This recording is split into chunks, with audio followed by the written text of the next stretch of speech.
नमस्कार, स्वागत है डीडी न्यूज के इस बुलेटिन में। मैं हूं अश्विनी कुमार मिश्र। आइए सबसे पहले नजर डालते हैं दिन भर की सुर्खियों पर। प्रधानमंत्री नरेंद्र मोदी किसानों की समृद्धि के लिए लिखने जा रहे हैं एक नया अध्याय। लोकनायक जयप्रकाश नारायण की जयंती पर शनिवार को पीएम धन धान्य योजना और दलहन आत्मनिर्भरता मिशन की करेंगे शुरुआत।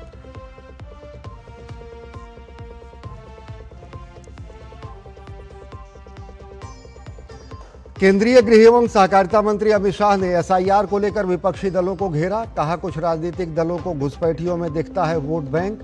एसआईआर पर ममता बनर्जी के विवादित बयान पर भड़की भाजपा। चुनाव आयोग से कार्रवाई की मांग की।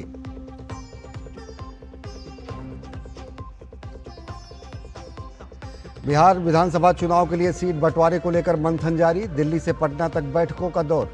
एनडीए में सीट शेयरिंग लगभग फाइनल। महागठबंधन में सस्पेंस बरकरार।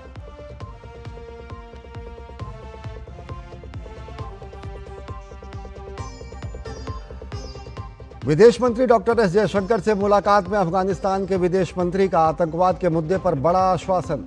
कहा, भारत के खिलाफ नहीं होने देंगे अपनी जमीन का इस्तेमाल। भारत ने मानवीय सहायता के तहत अफगानिस्तान को भेजी अतिरिक्त खाद्य आपूर्ति।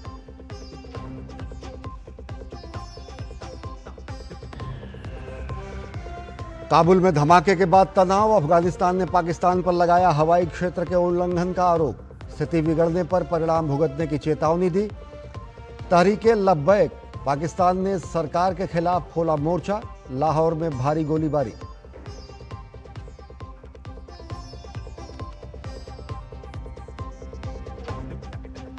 वेनेजुएला की मारिया कोरिना मडाचो को लोकतांत्रिक अधिकारों को बढ़ावा देने के लिए मिला शांति का नोबेल पुरस्कार। नोबेल कमेटी ने कहा, हमने हमेशा बहादुरों को किया है सम्मानित।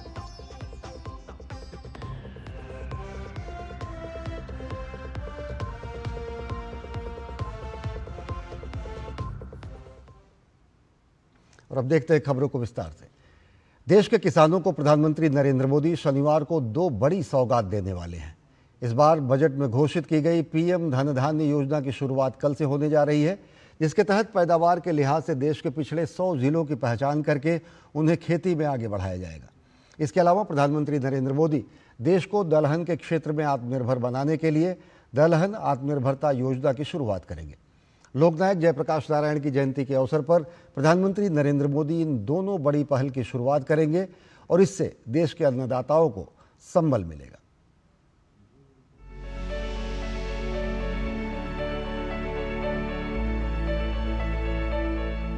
दलहन में देश को आत्मनिर्भर बनाने और देश के किसानों की आमदनी बढ़ाने के लिए प्रधानमंत्री नरेंद्र मोदी 11 अक्टूबर को दिल्ली के पूसा में दो बड़ी योजनाओं पीएम धन धान्य और दलहन आत्मनिर्भरता योजना की शुरुआत करने जा रहे हैं।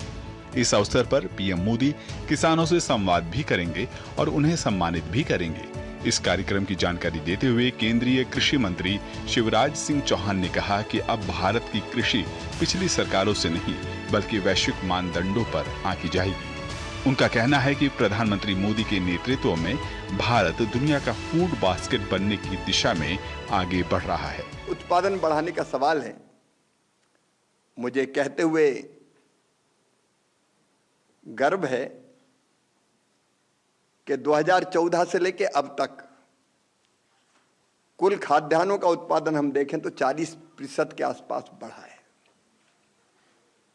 गेहूं, चावल, मक्का, सोयाबीन, मूंगफली, इनके उत्पादन में हमने रिकॉर्ड स्थापित किए हैं और इसी का परिणाम है कि आज गेहूं और चावल में हम पूरी तरह से आत्मनिर्भर हैं। हमारे भंडार भरे हैं। 4 लाख करोड़ से ज्यादा का हमने कृषि उत्पादों का निर्यात भी किया है।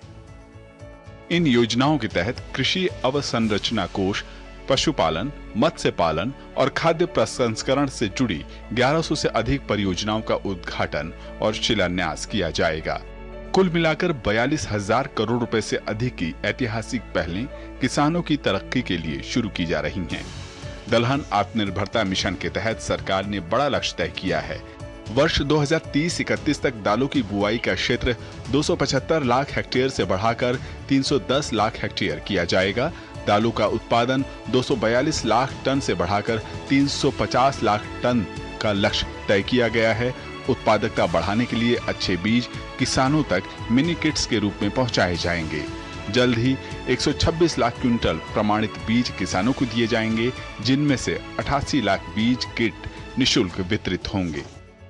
2030-31 तक हम दालों के एक तो क्षेत्रफल को, जो दालें जितने एरिया में बोई जाती हैं, ओवरऑल हम क्षेत्रफल भी बढ़ाएंगे। अभी जो क्षेत्रफल है वह 275 लाख हेक्टर, इसको बढ़ा के 310 लाख हेक्टर किया जाएगा। ये हमने टारगेट रखा है।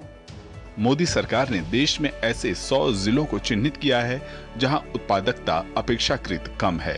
इन जिलों में सिंचाई, भंडारण और ऋण सुविधाओं को बढ़ाकर किसानों की आमदनी बढ़ाने का प्रयास किया जाएगा। अनुज यादव के साथ अजीत द्विवेदी की रिपोर्ट, डीडी न्यूज दिल्ली। और किसानों को लेकर हो रही पहल को लेकर प्रधानमंत्री नरेंद्र मोदी ने सोशल मीडिया प्लेटफॉर्म एक्स पर लिखा कि देश का कृषि और ग्रामीण क्षेत्र 11 अक्टूबर को एक नए इतिहास का साक्षी बनने वाला है। नई दिल्ली में सुबह करीब 10:30 बजे पीएम धन धान्य कृषि योजना और दलहन आत्मनिर्भरता मिशन के शुभारंभ का सौभाग्य मिलेगा। इन योजनाओं से जहां कम उपज वाले 100 जिलों में पैदावार बढ़ाने के प्रयासों को बल मिलेगा, वहीं दालों के उत्पादन में भी तेजी आएगी। इस विशेष कार्यक्रम में कृषि और इससे जुड़े सेक्टर की 42,000 करोड़ रुपए से अधिक की परियोजनाओं के उद्घाटन और शिलान्यास का भी सुअवसर मिलेगा। इस विशेष कार्यक्रम में न केवल इससे न हमारे किसान भाई बहनों को जीवन में नई खुशहाली आएगी, बल्कि विकसित और आत्मनिर्भर भारत का संकल्प भी मजबूत होगा। प्रधानमंत्री नरेंद्र मोदी 11 अक्टूबर को सुबह 10:30 बजे देश के किसानों के लिए 2 बड़ी योजनाएं, प्रधानमंत्री धन धान्य कृषि योजना और दलहन आत्मनिर्भरता मिशन की सौगात देने जा रहे हैं। केंद्रीय कृषि एवं किसान कल्याण मंत्री शिवराज सिंह चौहान ने दूरदर्शन के माध्यम से देश के सभी किसानों से प्रधानमंत्री नरेंद्र मोदी के इस उद्बोधन के साथ जुड़ने की अपील की। प्रिय किसान बहनों और भाइयों, दूरदर्शन के माध्यम से मैं आपसे अपील करना चाहता हूं, ये 2 महत्वपूर्ण मिशन, आत्मनिर्भरता के लिए दलहन मिशन और प्रधानमंत्री धन धान्य कृषि योजना 11 अक्टूबर को 10:30 बजे प्रधानमंत्री जी लॉन्च करेंगे। और प्रधानमंत्री से किसानों को सीधा जोड़ने के लिए हमने तय किया है कि हर राज्य में एक राज्य स्तर का कार्यक्रम होगा, जिले में जिले स्तर पर कार्यक्रम होगा, ब्लॉक में कार्यक्रम होगा और हमारी कोशिश यह है कि पंचायत में भी किसान भाई बैठ के प्रधानमंत्री जी के उद्बोधन को सुने, उस समय उनसे प्रेरणा प्राप्त करें। इसके अलावा सभी 731 कृषि विज्ञान केंद्रों पर किसान बैठकर कार्यक्रम सुन सकते हैं। आईसीआर के 113 संस्थानों में भी कार्यक्रम संपन्न होगा, आप वहां से जुड़ सकते हैं। हमारे कृषि समृद्धि केंद्र सहकारिता विभाग के वहाँ भी कार्यक्रमों का आयोजन होगा। एग्रीकल्चर यूनिवर्सिटीज में कार्यक्रमों का आयोजन होगा। मंडियाँ भी कार्यक्रम का आयोजन कर रही हैं।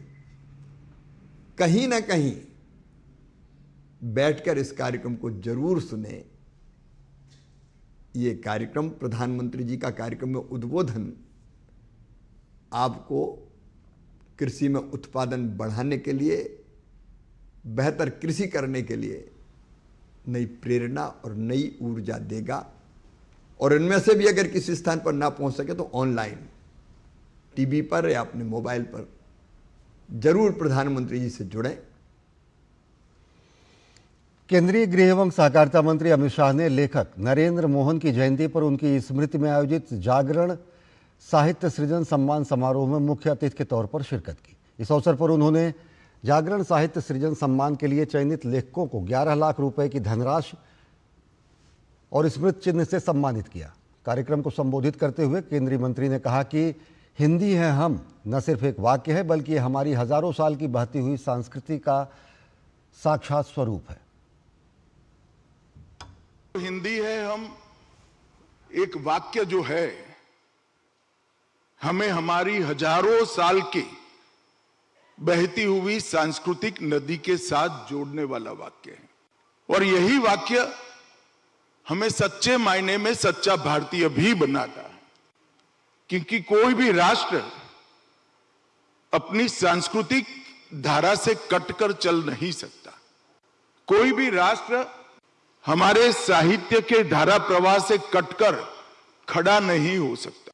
अपनेपन के गौरव को छोड़कर विश्व में सम्मान प्राप्त नहीं कर सकता। ये तीनों चीजों को हमने राजनीति से ऊपर उठकर कभी ना कभी स्वीकार करनी पड़ेगी।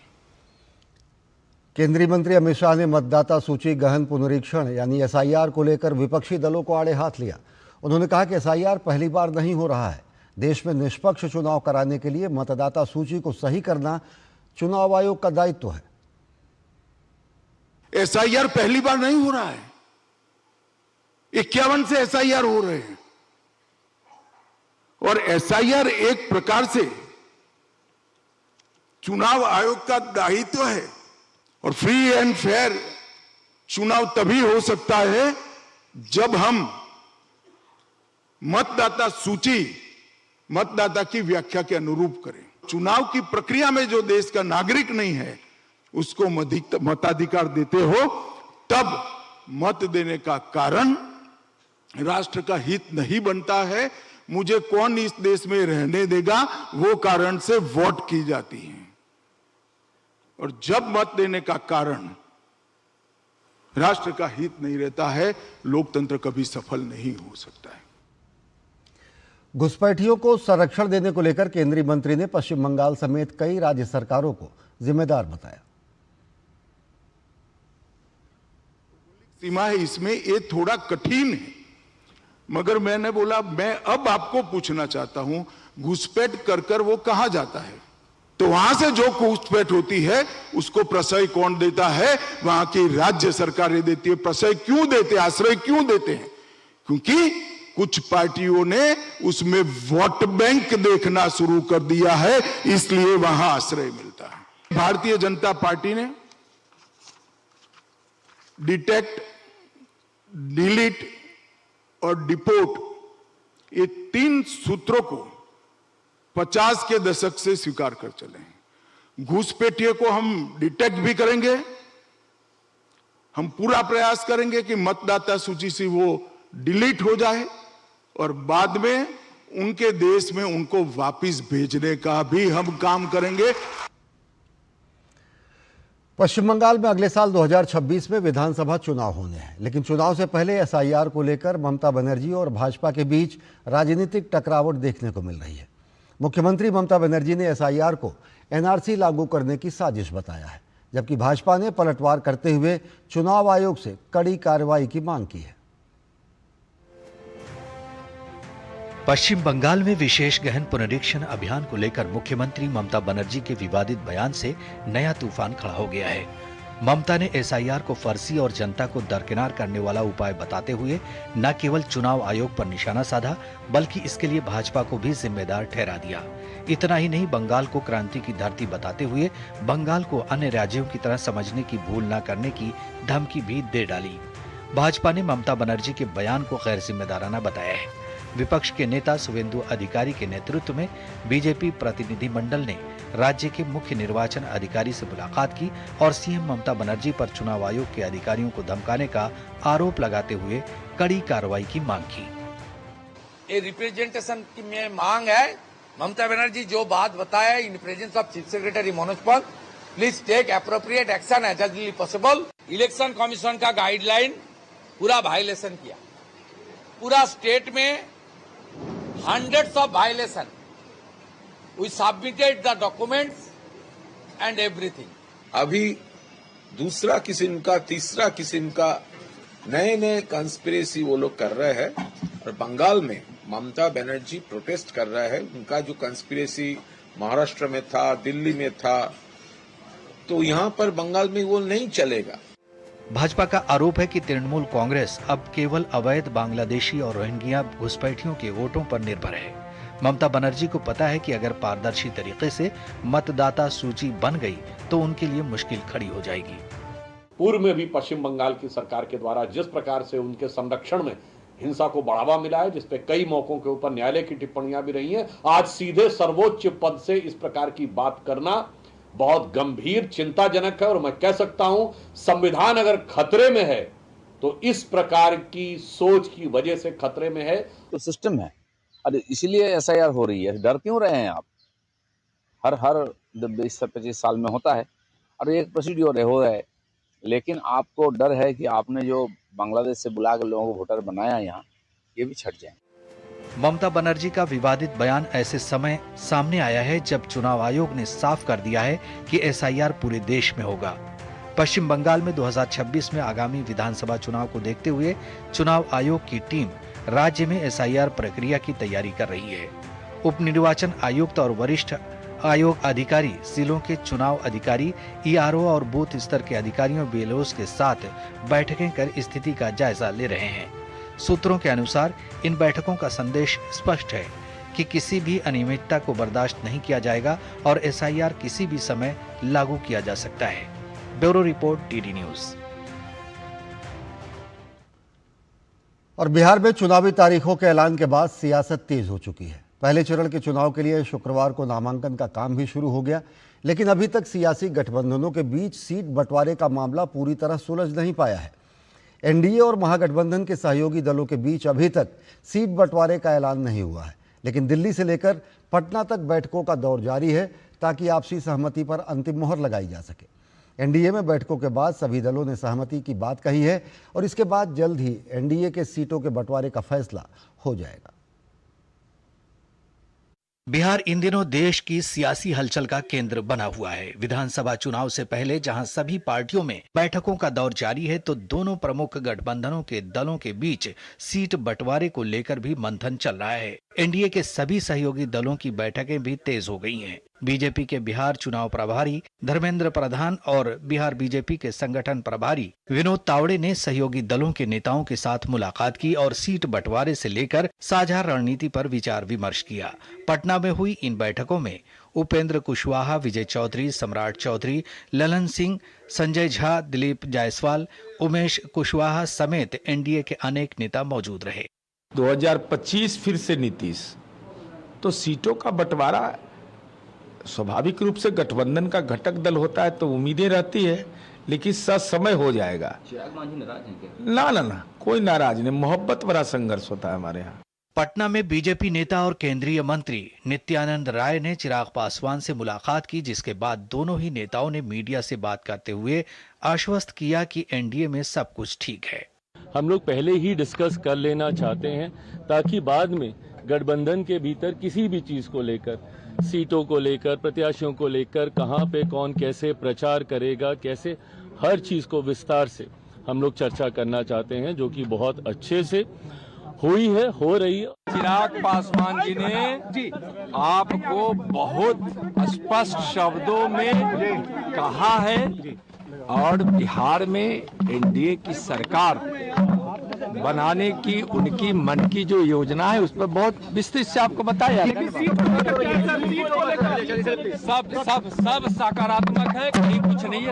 उधर महागठबंधन के सहयोगी दलों में भी बैठकों का दौर जारी है। पटना में शुक्रवार को आरजेडी के संसदीय दल की बैठक हुई, जिसमें पार्टी नेताओं ने राष्ट्रीय अध्यक्ष लालू यादव को सीट बंटवारे पर फैसला लेने के लिए अधिकृत किया है और चुनावी रणनीति पर चर्चा की। गठबंधन कोऑर्डिनेशन कमेटी के चेयरमैन तेजस्वी जी हैं और सभी घटक दलों से वो बात भी किया और अंतिम परिणति तक मामले पहुंच गए।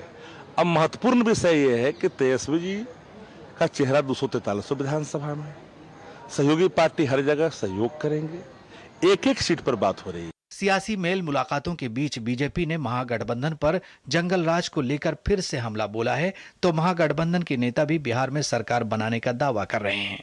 वो अपना जंगल राज याद करें, आज से 20 साल पहले उसका जवाब दें, उसके लिए माफी मांगे बिहार से, उसके बाद कोई घोषणा करें। रोज बड़ी मीटिंग चल रही है, हमारी छोटी मीटिंग थोड़ी है, सब बड़ी मीटिंग तो चल रहे हैं।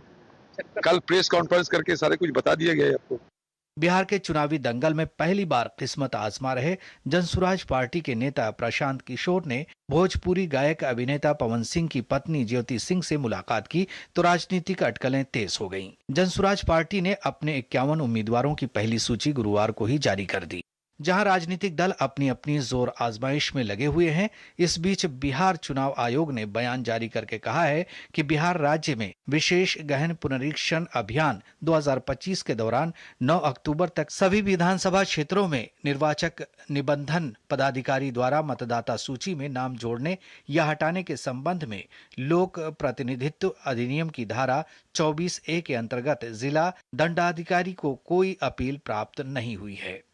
बिहार में SIR की प्रक्रिया के बाद हो रहे विधानसभा चुनाव 2 चरणों में होंगे, जिसके तहत 6 और 11 नवंबर को वोटिंग होगी तो 14 नवंबर को नतीजे सामने आएंगे। Bureau report, DD news. चुनावी वादों की फहरिस्त भी बिहार में जारी होने लगी है और इस सबके बीच RJD नेता तेजस्वी यादव ने एक ऐसा चुनावी वादा किया है जिसे लेकर और उसे लागू करने को लेकर और उसकी व्यवहारिकता पर सवाल खड़े हो रहे हैं। तेजस्वी यादव ने बिहार में हर एक परिवार के एक व्यक्ति को सरकारी नौकरी देने का वादा किया है। इस वादे पर बीजेपी सहित NDA नेताओं ने सवाल पूछे हैं तो कांग्रेस भी इस वादे से सहज नजर नहीं आती। मौजूदा समय में पूरे देश में जितनी सरकारी नौकरी है उससे ज़्यादा नौकरी देने के वादे पर तेजस्वी यादव घिरते नजर आ रहे हैं। बिहार की चुनावी जंग जीतने के लिए सभी दलों ने ताकत झोंक दी है। भले ही सीटों के बंटवारे की फाइनल तस्वीर सामने नहीं आई है, लेकिन जुबानी जंग तेज होती जा रही है। RJD नेता तेजस्वी यादव ने हर घर में सरकारी नौकरी देने का वादा कर सियासी तापमान बढ़ा दिया है। बिहार सरकार में मंत्री अशोक चौधरी ने इस घोषणा को चुनावी स्टंट करार दिया तो LJP ने इस वादे को पूरा करने का रोड मैप पूछ लिया, जबकि JDU नेता नीरज कुमार ने तंज कसते हुए सवाल दागा कि अगर एक परिवार में यदि शैक्षणिक योग्यता 4 लोगों की है तो क्या उन्हें नौकरी नहीं मिलेगी। मैं आपसे सवाल पूछ रहा हूं कि आपने कहा कि हर एक परिवार के एक सदस्य को 2,76,68,930 परिवार है जो जाति सर्वे में आया है, उसमें कितने एम्प्लॉयमेंट है नहीं है ये अलग अलग विषय है, और एक परिवार के अंदर शैक्षणिक योग्यता 4 सदस्यों का है तो उसको नौकरी का हक नहीं रहेगा क्या? चुनावी जिसको बोलते हैं जिसको है बुलबुला है, लेकिन RJD के लोगों के प्रति क्या प्रदेश में भाव है और वो लोग क्या चाहते हैं, लोग क्या चाहते हैं वो इम्पोर्टेंट है ना। सिर्फ नौकरी के बदौलत ये चाहते हैं कि किसी तरह से हम एक सनसनी फैलाने के काम करें कि हम नौकरी देंगे। आई डोंट थिंक सो कि जनता जो है इसको एक्सेप्ट करेगी। रोजगार देना प्राथमिकता है सरकार की, लेकिन इस तरह से बात करें हर घर को रोजगार देंगे आप, कहां से कैसे कर देंगे, क्या है उसका मानक, एकदम नियम बना देंगे, योग्यता कोई नहीं चाहिए। 15 साल के राज में आपने क्या किया है? आपका ही परिवार है, जब आपके पिता रेल मंत्री थे तो आप क्या किए? नौकरी के बदले जमीन लिखवाने का काम किए। ये छुपने की चीज है। सरकारी नौकरी देने के वादे को जहां RJD ऐतिहासिक घोषणा करार दे रही है, वहीं बीजेपी नेता अजय आलोक ने तेजस्वी पर सीधा निशाना साधते हुए कहा कि ये जनता को बेवकूफ बनाने की कोशिश है। हालांकि बिहार की जंग जीतने के लिए राहुल गांधी की वोटर अधिकार यात्रा में तेजस्वी शामिल हुए थे, लेकिन तेजस्वी के इस वादे पर कांग्रेस सहज नजर नहीं आ रही। थोड़ा एंजॉय कीजिए, मैनिफेस्टो आने वाला है, उन सब बातें स्पष्ट हो जाएगी। कुछ बातें ऐसी होती है जो सोच लेते हैं कि भाई ये हमारी इच्छा ये है कि हम चाहते हैं कि सरकार बने हमारी, तो हम कुछ करके दिखाएं। अल्टीमेटली जब मैनिफेस्टो आएगा गठबंधन का, तब स्थिति स्पष्ट हो जाएगी।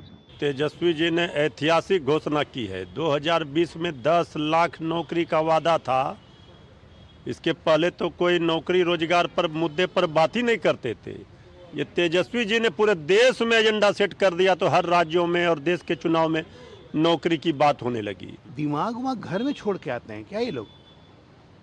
पूरे देश में 2,65,00,000 नौकरियां हैं, सारे राज्यों को और केंद्र सरकार को मिला के। ये बिहार में अकेले 3 करोड़ नौकरी दे देंगे सरकारी।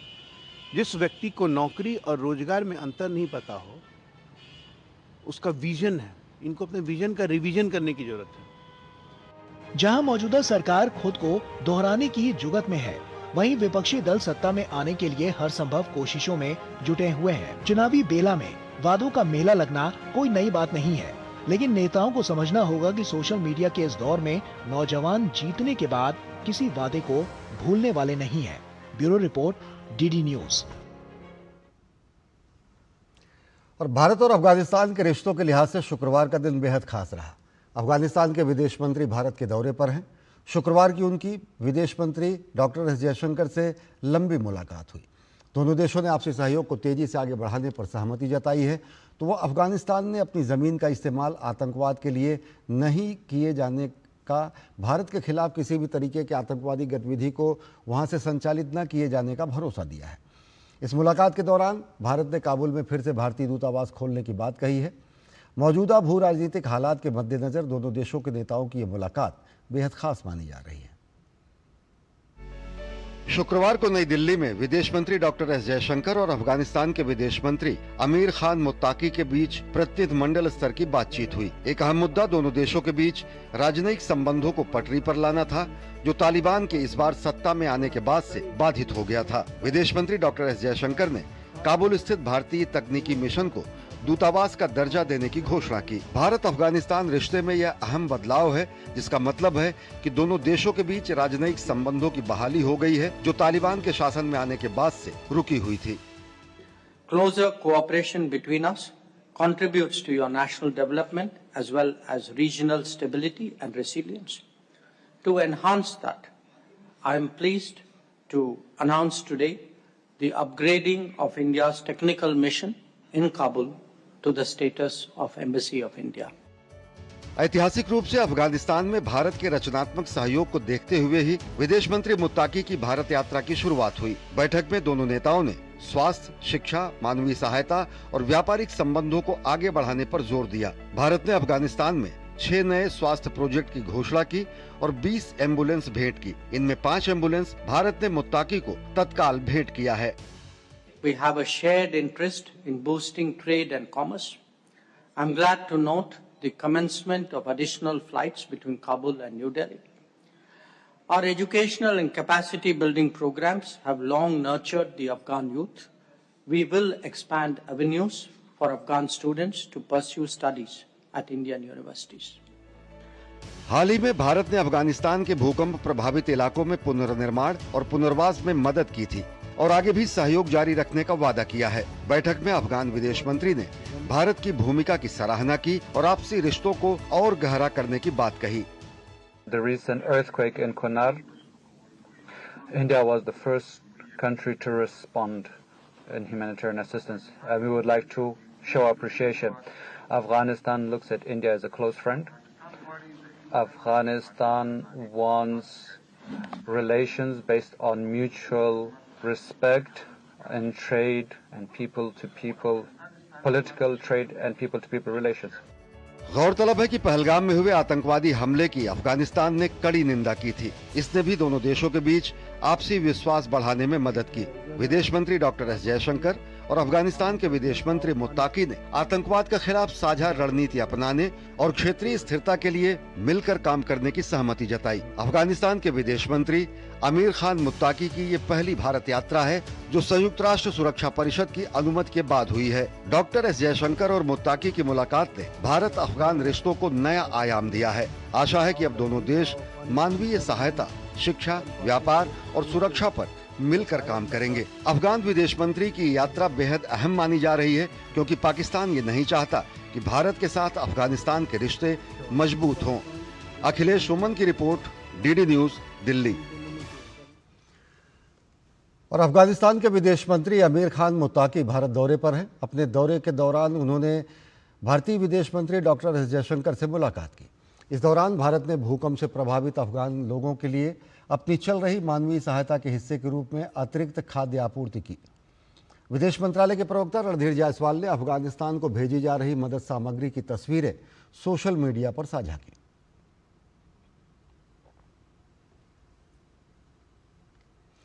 और पाकिस्तान ने गुरुवार रात अफगानिस्तान की राजधानी काबुल में तहरीक-ए-तालिबान पाकिस्तान टीटीपी के कई ठिकानों पर एयर स्ट्राइक की। पाकिस्तानी एयरफोर्स ने टीटीपी चीफ मुफ्ती नूर वली महसूद को मारने का दावा किया है। लेकिन तालिबान के प्रवक्ता ज़बीहुल्लाह मुजाहिद का कहना है कि हमले में कोई नुकसान नहीं हुआ है। क्या है इस संघर्ष की इनसाइड स्टोरी, देखिए इस खास रिपोर्ट में। पहले संसद से पाकिस्तान के रक्षा मंत्री ख्वाजा अफगानिस्तान को ललकारते हैं, फिर रात के अंधेरे में काबुल भीषण धमाकों से दहल उठता है। स्थानीय मीडिया के अनुसार धमाका काबुल के डिस्ट्रिक्ट 8 के आसपास सरकारी दफ्तर और रिहायशी इलाके में हुआ। पहला विस्फोट रात करीब 9:50 पर हुआ। उसके कुछ ही देर बाद दूसरा धमाका हुआ। बताया जा रहा है कि टीटीपी के मुफ्ती नूर वली महसूद को निशाना बनाकर हमला किया गया। पाकिस्तानी मीडिया में महसूद के मारे जाने का दावा किया जा रहा है। महसूद पाकिस्तान में मोस्ट वांटेड में शामिल है, लेकिन तालिबान के प्रवक्ता ज़बीहुल्लाह मुजाहिद का कहना है कि हमले में कोई नुकसान नहीं हुआ।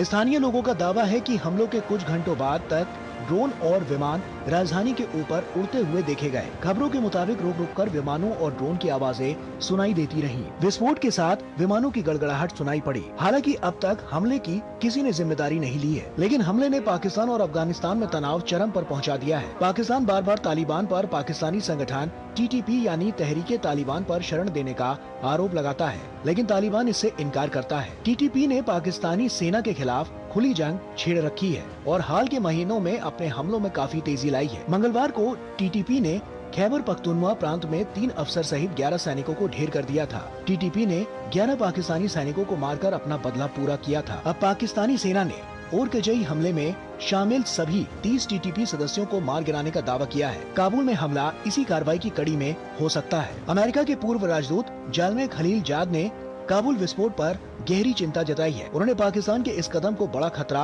और खतरनाक कदम बताया है। उन्होंने एक्स पर लिखा कि पाकिस्तान और अफगानिस्तान के बीच सैन्य तनाव समाधान नहीं बल्कि बातचीत ही एकमात्र रास्ता है। टीटीपी को पिछले 12 साल में पाकिस्तान के लिए सबसे बड़ा आतंकवादी खतरा माना जा रहा है। पाकिस्तान का आरोप है कि टीटीपी के लड़ाके सीमा पार अफगानिस्तान से ट्रेनिंग लेकर पाकिस्तान लौटते और हमला करते हैं, लेकिन तालिबान इन आरोपों को खारिज करता है। एक दिन पहले संसद में पाकिस्तान के रक्षा मंत्री ख्वाजा आसिफ ने अफगानिस्तान को कड़ी चेतावनी देते हुए कहा था कि अब बहुत हो गया, अफगान जमीन से आतंकवाद बर्दाश्त नहीं किया जाएगा। बहरहाल पाकिस्तानी सरकार के सामने एक और मुसीबत मुंह बाए खड़ी है। तहरीके लब्बैक ने शुक्रवार को बंद का ऐलान किया है, जिसके चलते इस्लामाबाद और रावलपिंडी में मोबाइल इंटरनेट सेवाएं बंद कर दी गई हैं। लेकिन कई लोग इसे अफगानिस्तान हमले से भी जोड़कर देख रहे हैं।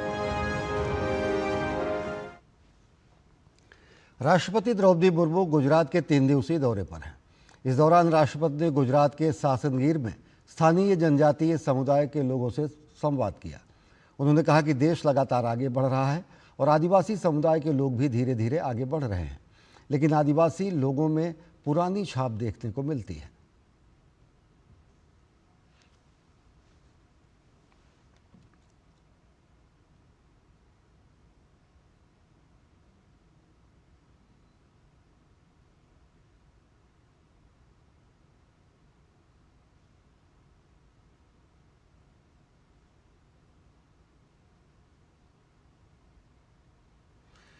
और नई दिल्ली की यशोभूमि में आयोजित इंडिया मोबाइल कांग्रेस 2025 के तीसरे दिन मोबाइल तकनीक से जुड़े विशेषज्ञों के बीच मंथन का दौर चला।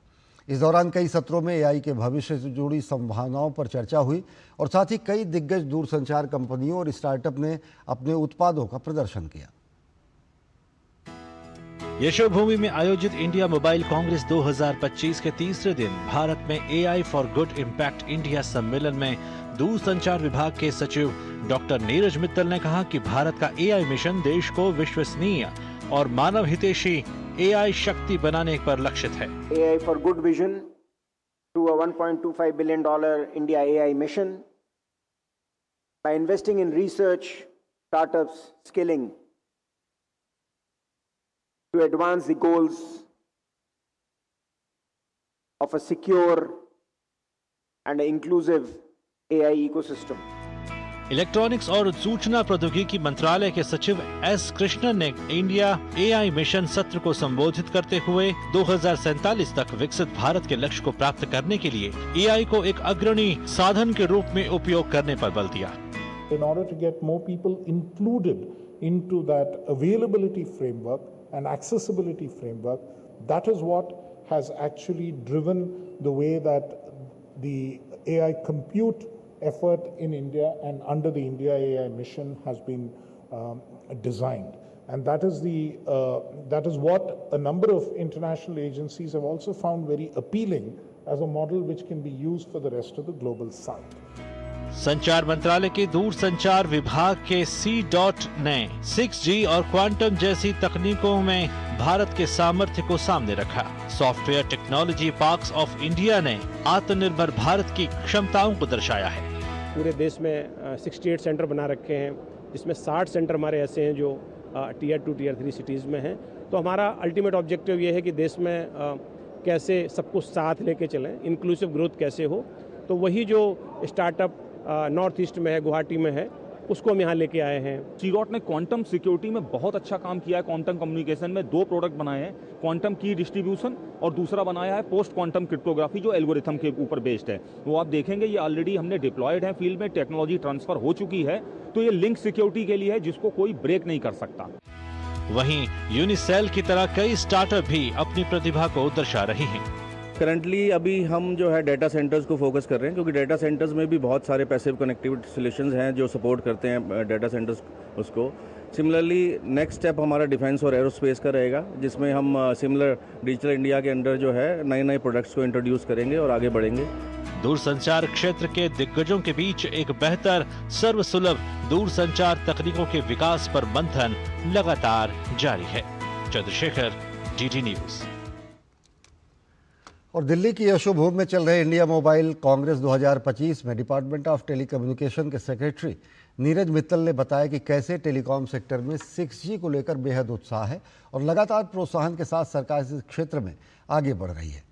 आगे आने वाले समय में 6G का लाभ दूर दराज के क्षेत्रों में भी मिलने लगेगा और इस दिशा में लगातार काम किया जा रहा है। पेश है DD न्यूज संवाददाता अंकित मिश्रा से उनकी खास बातचीत। मेरे साथ नीरज मित्तल जी मौजूद हैं, सेक्रेटरी हैं DOT के। सर, क्या कुछ आज का ये कार्यक्रम है और 5G यानी 6G की भी हम बात कर रहे हैं, उस क्षेत्र में भारत कैसे आगे बढ़ रहा है? आप लोगों ने कल सुना होगा, प्रधानमंत्री जी ने बोला कि हम लोग 5G, 4G, 5G और 6G। 4G में हम लोग पीछे थे, 5G में सब पूरे विश्व के साथ हम लोग साथ मिलके चले और 6G में हमारा लक्ष्य है कि हम आगे बढ़ेंगे। उसमें कई चीज़ें हैं, R&D करनी है, प्रोडक्ट्स करने हैं, स्टैंडर्ड्स में पार्टिसिपेट करना है, पेटेंट्स लेने हैं।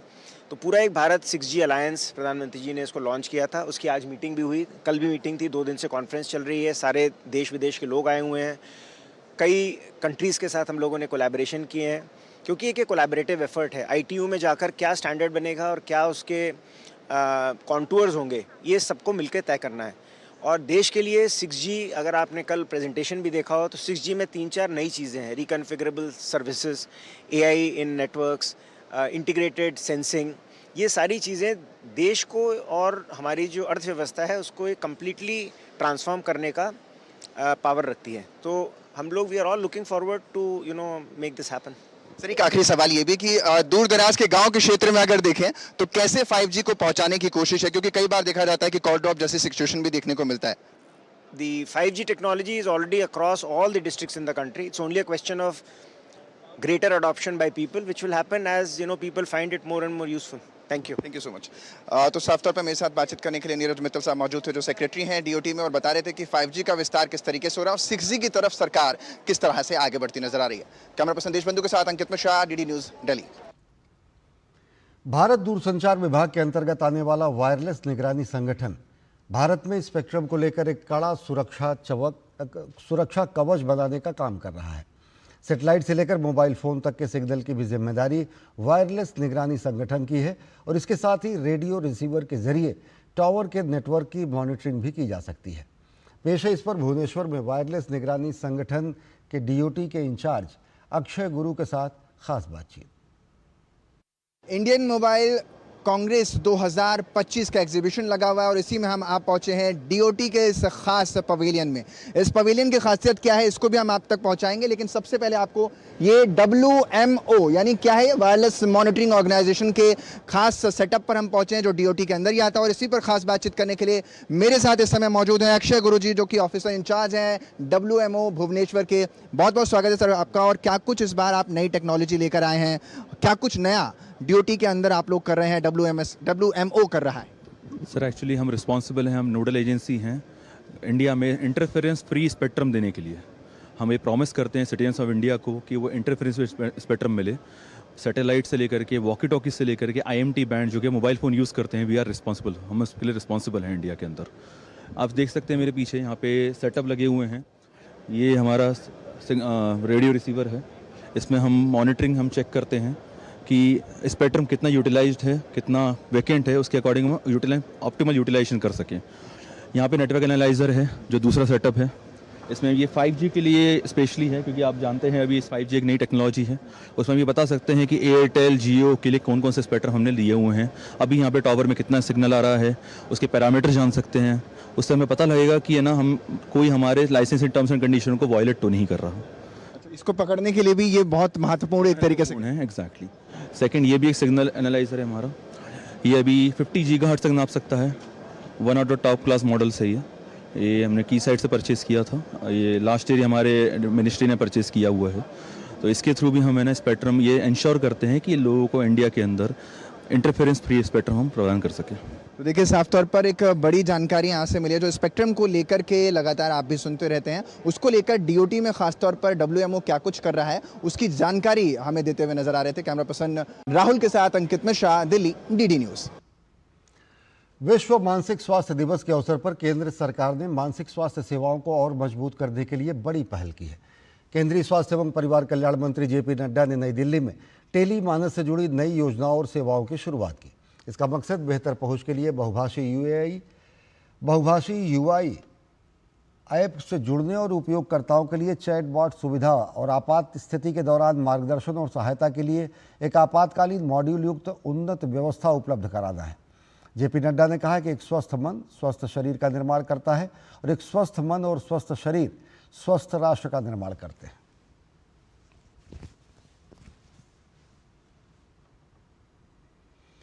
केंद्रीय स्वास्थ्य एवं परिवार कल्याण मंत्रालय ने फिल्म अभिनेत्री दीपिका पादुकोण को देश की पहली मानसिक स्वास्थ्य राजदूत नियुक्त किया है।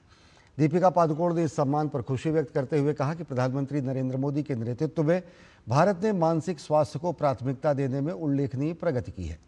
उन्होंने कहा कि वो मंत्रालय के साथ मिलकर देश के लोगों के मानसिक स्वास्थ्य ढांचे को और मजबूत करने और जागरूकता बढ़ाने के लिए प्रतिबद्ध है। दीपिका का लिव लव लाफ फाउंडेशन पिछले कई वर्षों से मानसिक स्वास्थ्य जागरूकता, आत्महत्या रोकथाम और मानसिक बीमारियों से जुड़ी अनेक समस्याओं के निवारण के काम में लगा हुआ है।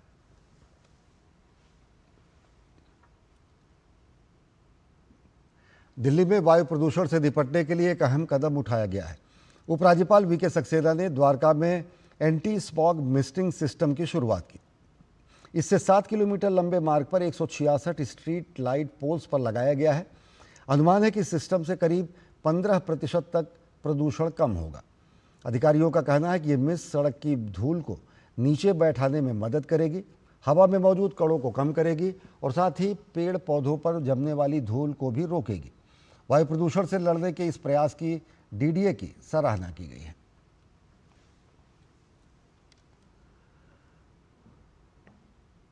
और मशहूर गायक जुबिन गर्ग की मौत के मामले में बड़ी कार्रवाई हुई है। CID ने जुबिन गर्ग के 2 पर्सनल सिक्योरिटी ऑफिसर नंदेश्वर बोराह और परेश वैश्य को गिरफ्तार किया है। इन दोनों से पहले भी पूछताछ की जा चुकी है और अब इन्हें 5 दिन की पुलिस रिमांड पर भेज दिया गया है। इन गिरफ्तारियों के साथ ही इस मामले में अब तक कुल 7 लोगों को गिरफ्तार किया जा चुका है। इस सबके बीच जयश्री गोस्वामी, जो कि घटना के समय सिंगापुर में थी, आज CID दफ्तर पहुंची। Jayshree North East India festival के फैशन शो से जुड़ी हुई हैं। SIT ने उन्हें पूछताछ के लिए सम्मन किया है।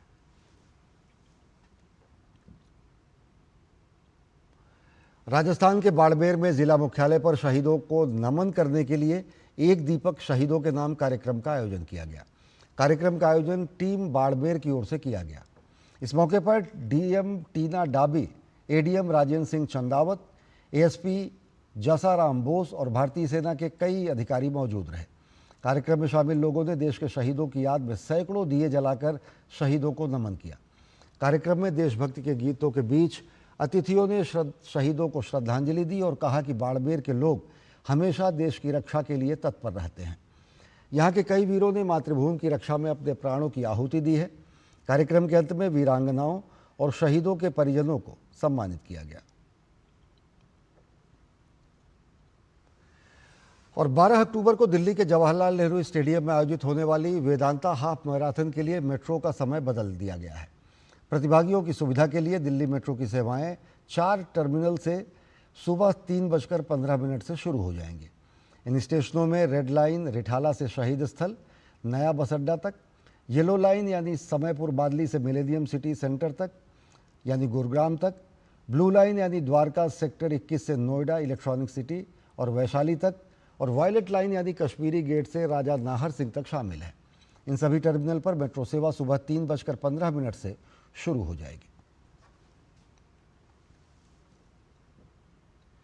रक्षा मंत्री राजनाथ सिंह ने शुक्रवार को ऑस्ट्रेलिया के सिडनी में भारतीय समुदाय के लोगों को संबोधित किया। इस कार्यक्रम में रक्षा मंत्री ने कहा कि पिछले 12 वर्षों में वैश्विक पटल पर भारत का कद ऊंचा हुआ है। उन्होंने कहा कि आज अंतर्राष्ट्रीय फोरम पर भारत जब बोलता है तो पूरी दुनिया ध्यान से सुनती है। रक्षा मंत्री ने कहा कि भारत अब दुनिया की शीर्ष 5 अर्थव्यवस्थाओं में शामिल होते हुए तेजी से बढ़ती हुई अर्थव्यवस्था बन गया है और ये भारत की बड़ी उपलब्धि है। पिछले 12 वर्षों में इंटरनेशनल कम्युनिटी में भारत का कद ऊंचा हुआ है। पहले इंटरनेशनल फोरम पर भारत कुछ बोलता था तो भारत की बातों को जितनी गंभीरता पूर्वक लिया जाना चाहिए नहीं लिया जाता था, लेकिन आज यदि इंटरनेशनल फोरम पर भारत कुछ बोलता है तो सारी दुनिया दोनों कान खोलकर सुनती है। भारत बोल क्या रहा है, यह भारत की हैसियत सारी दुनिया में बनी है। 11-12 साल पहले हम दुनिया की 5 फ्रेजाइल इकोनॉमीज में हमारी काउंटिंग होती थी, लेकिन आज फेबुलस 5 में आकर हम लोग खड़े हो गए। भारत अपनी one of the fastest growing major economy की हैसियत अपनी बनाकर अभी तक रखा हुआ है। नेपाल के राष्ट्रपति रामचंद्र पौडेल ने अपने कार्यालय शीतल निवास में सर्वदलीय बैठक बुलाई, जिसमें मार्च 2026 में होने वाले चुनाव को लेकर चर्चा हुई। राष्ट्रपति रामचंद्र पौडेल द्वारा बुलाई गई इस बैठक में अंतरिम सरकार के कई अहम पदाधिकारी शामिल हुए। राष्ट्रपति पौडेल और राजनीतिक दलों के नेताओं के बीच ये बैठक जेनजी के विरोध प्रदर्शन और ओली सरकार के गिरने के बाद पहली बार हुई है। नई प्रतिनिधि सभा के चुनाव की तिथि 5 मार्च 2026 घोषित की गई है और इस संबंध में नेपाल का चुनाव आयोग 16 अक्टूबर को सभी राजनीतिक दलों के साथ विचार विमर्श करेगा।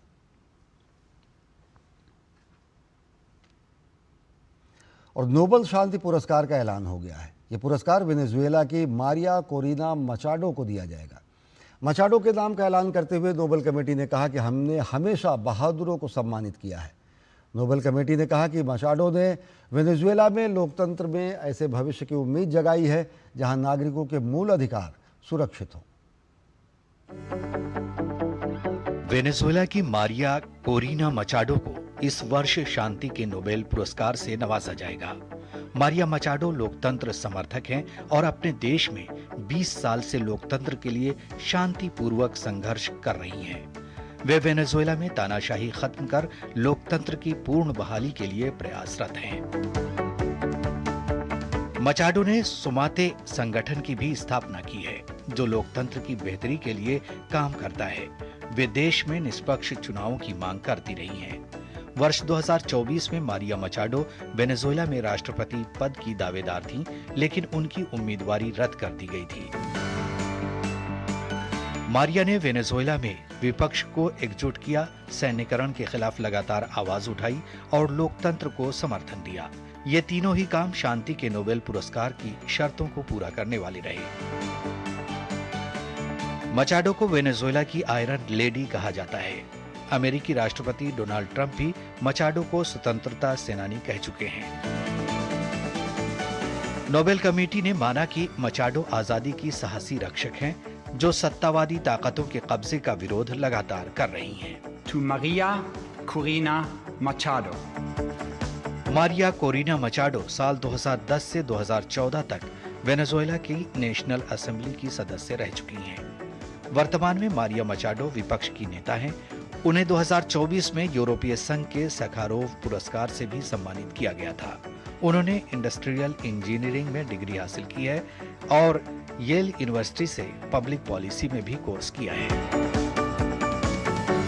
नोबेल पुरस्कार समिति ने उनके नाम का ऐलान करते हुए कहा कि वे वेनेजुएला में ऐसे भविष्य की आशा का प्रतिनिधित्व करती हैं जहां नागरिकों की आवाज सुनी जाएगी। Bureau report, TD news. और देश भर में शुक्रवार को करवा चौथ का पर्व पारंपरिक श्रद्धा और उल्लास के साथ मनाया गया। इस दिन सुहागिन महिलाएं दिन भर निर्जला व्रत रखकर अपने पति की लंबी आयु और सुख समृद्धि की कामना करती हैं। शाम को चांद के दर्शन के बाद व्रत समाप्त हुआ। सुबह से ही मंदिरों, बाजारों और घरों में उत्सव का माहौल देखने को मिला। महिलाओं ने पारंपरिक पोशाकें धारण की, मेहंदी रचाई और करवा चौथ की पूजा की। करवा चौथ केवल पति पत्नी के प्रेम का प्रतीक ही नहीं बल्कि भारतीय पारिवारिक संस्कृति और स्त्री संस्कार की गहराई को भी प्रदर्शित करता है। यह पर्व एक दूसरे के प्रति समर्पण, विश्वास और भावनात्मक जुड़ाव की अभिव्यक्ति है।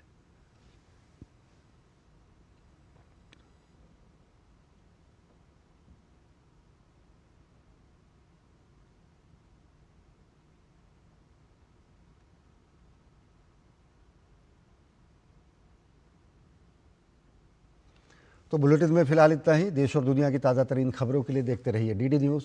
नमस्कार।